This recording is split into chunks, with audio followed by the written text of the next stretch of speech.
Matt Lenihan for Boxing Social in association with Empire Fight Store and Forged Irish Stout. We're here, the legendary Jim Lampley. Jim, before we start this, tell me a little bit about payperview.com.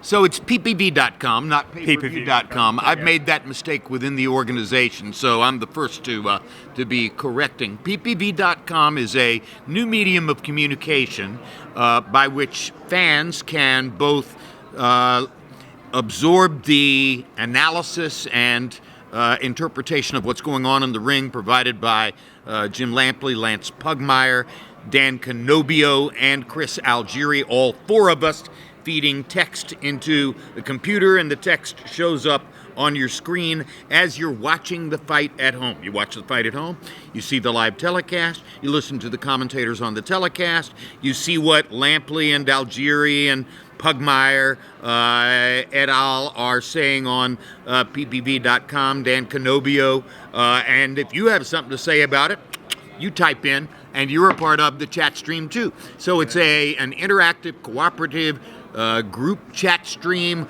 about boxing, about the fight that takes place in real time as you're watching the fight. What could be better? What an experience for the fans to get involved. Look, I know you've not got a lot of time, but let's talk about this press conference before the actual fight. Oscar De La Hoya grabbed that mic and just went off. I thought the initial launch press conference, nothing much was said, but today he took the chance to throw shade at Canelo, talk about the failed drugs tests which were under Golden Boy. What do you make of that today? You've got a fight which is majestic on paper. 109 wins, 2 losses and 2 draws, the combined record of the two fighters. How often do we see that in our sport in this day and age? It's an amazing event. One of the two fighters is arguably the number one fighter in the world and has been for quite some time. The other fighter is now trained by arguably the number one trainer in the sport. Why don't we focus on that? You know, and I love Oscar. He's a very dear friend. The last thing in the world I want to be doing is sitting here throwing any shade whatsoever at someone I love and cherish as a human being. But Oscar, let it drop. On this occasion, at this moment, in front of this audience, I don't think he did himself any favors. I don't think he did the fight any particular favors. And I wish that he could have that 10 minutes back. Do you think in his mind he's thinking, Jaime Munguia, very respectful young man, great person to speak to, never going to sort of try to throw anyone off his game. Oscar can talk. Do you think he's maybe thinking, you know what, I'm gonna try to rattle him a little bit over there to try and help gain an edge. I know at this stage of Canelo's career, he's experienced enough to maybe not let that bother him, but because it's quite personal, do you think he's maybe thinking, let's see if we can unsettle him a bit? I don't think it was about Jaime. I don't really think it was about Canelo. It was about Oscar having something festering in his soul and in his heart that hurts him, that makes him feel bad, and he's an emotional individual. Trust me, I can identify. I'm just like Oscar, all right? I've made exactly those kinds of mistakes. I know how he feels. And again, he's a wonderful friend of mine for a long, long time, and I love him.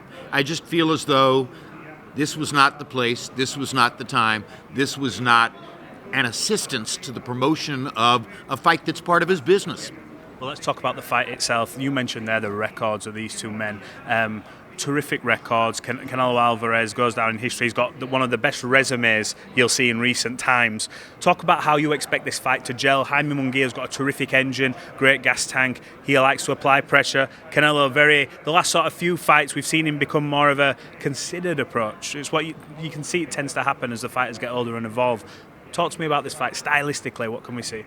Well, there are a lot of people who, in this room, there are a lot of people who think that Jaime Munguia is not on the same quality level as Canelo Alvarez, doesn't have as much game as Canelo Alvarez, and regardless of what 43-0 may say, it's a mismatch.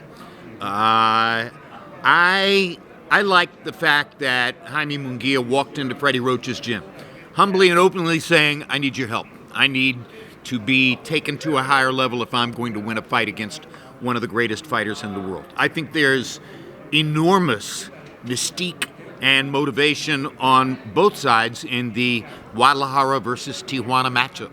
I think Canelo Alvarez has an inner goal nurtured and cherished in his soul to be seen as the greatest Mexican fighter of all time. I think he wants to put his record somewhere. Is he? Sorry to cut you off. In your opinion, is he?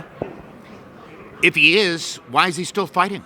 He doesn't need the money anymore. He doesn't need the image anymore. There's got to be something else that is keeping Canelo at this, doing the work that it takes to fight at the championship level, going in against a 43-0 opponent who, by the way, looked better against John Ryder than he did. Why else would he be doing it? I think he still thinks that he needs to add to his credentials to be sure that people aren't going to be arguing about whether Salvador Sanchez or Julio Cesar Chavez or some other great Mexican fighter was greater than he is. And that's the only motivation I can think of. Do you think, and I'm not looking past this fight this weekend, this is, hypothetical, if he fights David Benavidez, win, lose or draw, does that cement it for you or for people in the sport? Do you think that would cement it? Because, he's a prime example of I will take the fights whenever I want to take them. Yes. Floyd Mayweather coming up, fights Floyd Mayweather at the time, pound for pound, took a loss, so what, bounced back. Fights Bivol, wanted the rematch, but Bivol said, actually, I'll drop down and get the belts instead. The fight didn't happen, but he still wanted the rematch. Do you think that fight against Benavidez would seal it? Well, I tried to assist Oscar earlier in this interview with the things that I said. Now let me try to assist Canelo. I don't think there's any real logic in saying that he has to fight David Benavidez. Why does he have to fight David Benavidez? David Benavidez is larger. And I don't care that they both weigh in at 168. It's demonstrable that Benavidez is bulging at the seams. He's headed up to 175. He is younger. He's larger. He's an explosive, dynamic force. I think Canelo has proven a lot, proven everything that he wanted to prove to this point. I don't think he has to fight David Benavidez.